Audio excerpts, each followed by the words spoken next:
O trabalho do técnico Luiz Zubeldia realmente vem chamando a atenção no Fluminense e talvez se fosse em outros clubes por aí, teria ainda mais repercussão, porque os números realmente são impressionantes. O aproveitamento do Zubeldia é altíssimo, esse ano já está batendo 75%, mas tudo bem, né? Ainda são poucos jogos na temporada, poucos jogos em que ele comandou a equipe devido ao procedimento cardíaco pelo qual ele teve que passar e ficar afastado ali de parte da pré-temporada e também dos primeiros jogos ali do Campeonato Carioca. Mas a gente tem um retrospecto em 22 jogos, o Fluminense conseguiu 14 vitórias, 4 empates e apenas 4 derrotas. Né? É um trabalho que tem o respaldo dos resultados, mas que a gente também vê ser bem executado dentro de campo. Né? As ideias são bem executadas. É claro que nem todos os jogos são perfeitos, evidentemente, até porque o Fluminense não tem um elenco perfeito. Mas é realmente impressionante o excelente trabalho que o Zubeldia vem fazendo e creio que talvez naquele momento da chegada dele, da saída do Renato, eu acho que ninguém imaginava que fosse encaixar tão bem assim. E ele vem sendo realmente muito elogiado por todo mundo, inclusive na pré-eleição não, né? Naquela reunião ali pós-jogo, pós-vitória, pós-conquista da Taça Guanabara, o Luiz Zubeldia foi homenageado, inclusive, pelo próprio presidente do Fluminense, Matheus Montenegro. Começou quanto agora, desde que eu entrei aqui, essa é a 8ª taça que a gente coloca aqui, todo mundo junto aqui no meio, isso é muito importante. E para a gente começar o ano, agora temos mais. Eu sei que o título ele é sempre dos jogadores da comissão, aqueles que mais trabalham, mas eu vou tomar a liberdade aqui de dedicar esse título, mesmo sendo de vocês, a uma pessoa que está aqui na roda, que é o Luiz, porque durante um tempo ele ficou fora, sofreu muito por estar fora. Você merece muito, cara, você merece muito esse título, tudo que você trabalhou. A comissão, nós sentimos a sua falta, mas a comissão foi muito bem, o Max representando. Eu acho que isso aqui simboliza a nossa união. Tudo que a gente fez até aqui, temos muito mais coisa pela frente. Então, parabéns a todo o grupo.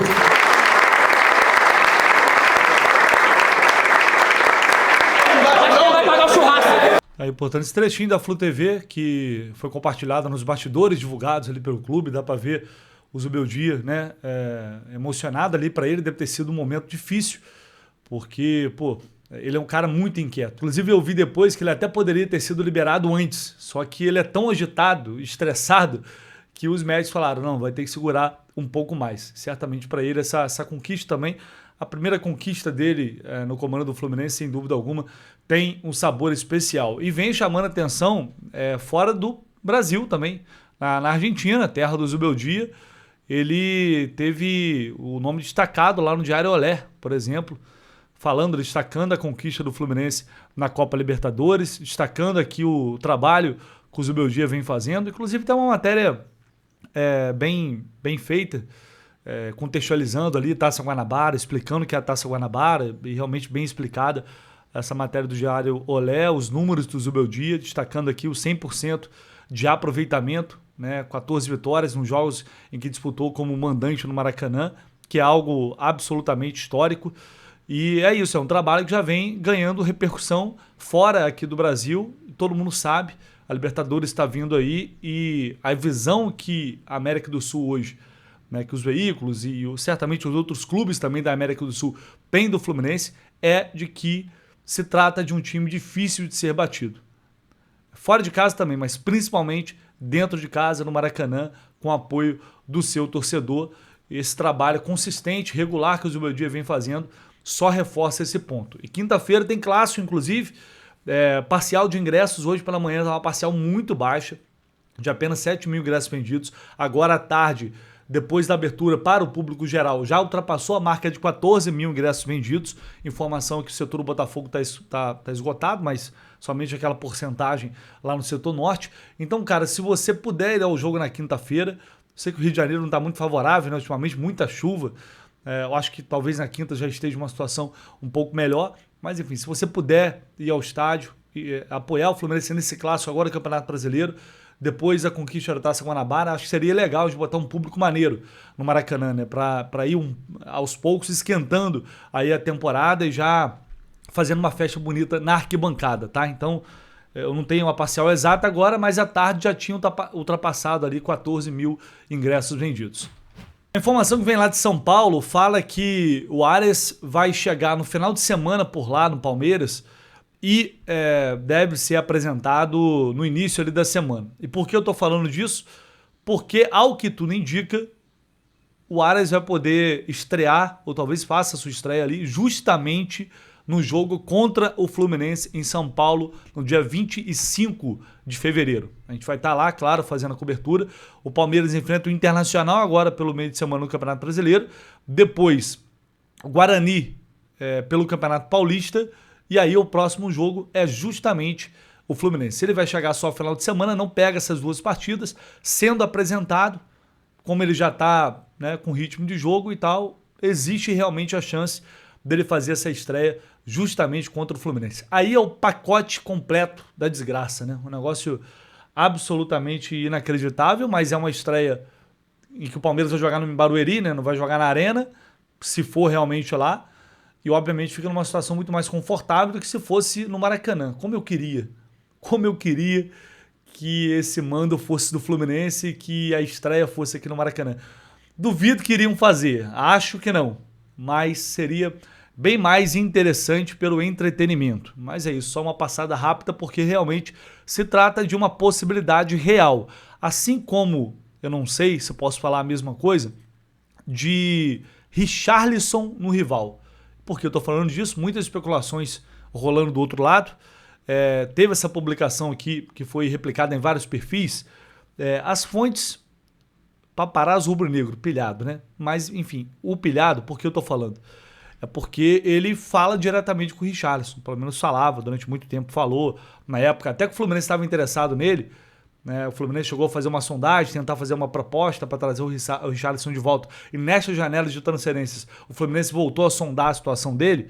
É um cara que fala diretamente com o Richarlison, e aí publicaram isso aí, dizendo que ele deu a palavra ao Felipe Luiz, confirmando que caso retorne ao Brasil, vai jogar no rival.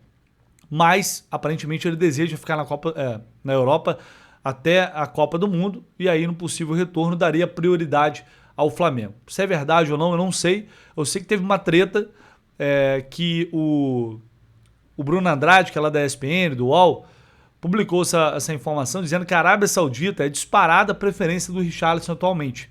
E aí ele foi pro Instagram e postou isso aí. Esse cara vem há 2 anos soltando notícias falsas dizendo que vou sair do Tottenham. Primeiro você busca as informações corretas para depois você soltar na mídia. Tentei mandar mensagem para poder parar e mesmo assim continua. E aí, depois dessa treta aí, o Richarlison apagou o post que ele fez lá no Instagram. Então assim, não sei se apagou porque ele sabe que o Bruno tá falando a verdade ou se apagou para não render mais assunto. Mas creio que o Richarlison muito em breve vai ser o nome, um dos nomes de peso a voltar para o futebol brasileiro. E acho que não passa no meio do ano, tá? Posso estar enganado, acho que não passa no meio do ano. E se o Fluminense mantiver o interesse nele até lá, porque a gente não sabe o que vai acontecer com essa questão do camisa 9, de novo, imagino eu, vai ter a concorrência do rival. Não sei se ele já acertou, prometeu voltar ou não, mas imagino que teria a concorrência do rival sem dúvida alguma. E aí, por falar em camisa 9, eu sei que tá todo mundo querendo atualizações sobre o Buanga. E, gente, eu sei que outros veículos, o próprio Território MLS, que a gente apurou aqui o início em parceria, falo do Thiago Brandão, que é um profissional muito competente, eles estão apurando lá, tem algumas informações vindo do lado de lá, mas a minha obrigação aqui é correr dos dois lados. Beleza, lá estão dizendo que a negociação está encerrada, então vou falar com minhas fontes no Fluminense. Tem essa confirmação de que a negociação está encerrada pelo Buanga? Não tem, até o momento não tem. Pode estar? Pode até estar, mas o silêncio no Fluminense neste momento é absoluto. E aí a gente tem que entender se é porque o clube já está buscando uma outra alternativa, uma outra possibilidade, ou se realmente porque não houve uma resposta oficial. Mas qual sentido faz? Os caras realmente não quererem negociar, já informou o jogador que ele não vai vir e não negar para o Fluminense. Talvez estejam ganhando tempo, não sei. Porque o Buanga, isso é fato, ele já falou que deseja a transferência, que deseja sair. Isso está tudo posto ali às claras. A engenharia financeira, a proposta, está tudo alinhado entre os clubes. Só que o Los Angeles não queria liberar sem ter um substituto. E aí eu não sei até que ponto o Bouanga e seu staff estão dispostos a pressionar por uma saída, tá? Então o panorama é esse, ele segue o que a gente tinha de 2 dias para cá. Resta apenas a liberação do Los Angeles e até ontem não tinha chegado um comunicado oficial dizendo que as negociações estão encerradas. Então o Fluminense entende que se não chega, não está encerrado.